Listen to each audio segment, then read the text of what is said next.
تین چیزیں انسان کو رضائے خدا تک پہنچا دیتی ہیں۔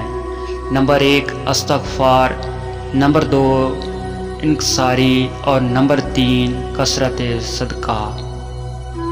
صدقہ بلاؤں اور سزاؤں کو دفع کر دیتا ہے۔ صدقہ بہترین ذخیروں میں سے ہے۔ رازداری کا صدقہ بہترین نیکیوں میں سے ہے۔ صدقہ برے مقامات سے بچا لیتا ہے۔ صدقہ دولت مندوں کا خزانہ ہے۔ یقیناً بدترین نیکی رازداری کا صدقہ اور صلح رحم کرنا ہے۔ صدقہ کے ذریعے موت کی معین وقت کو بڑھایا جاتا ہے۔ دولت کی برکت صدقے میں ہے۔ رازداری کا صدقہ گناہوں کو چھپا دیتا ہے۔ اعلانیہ صدقہ دنیا بری موت کو ٹال دیتا ہے۔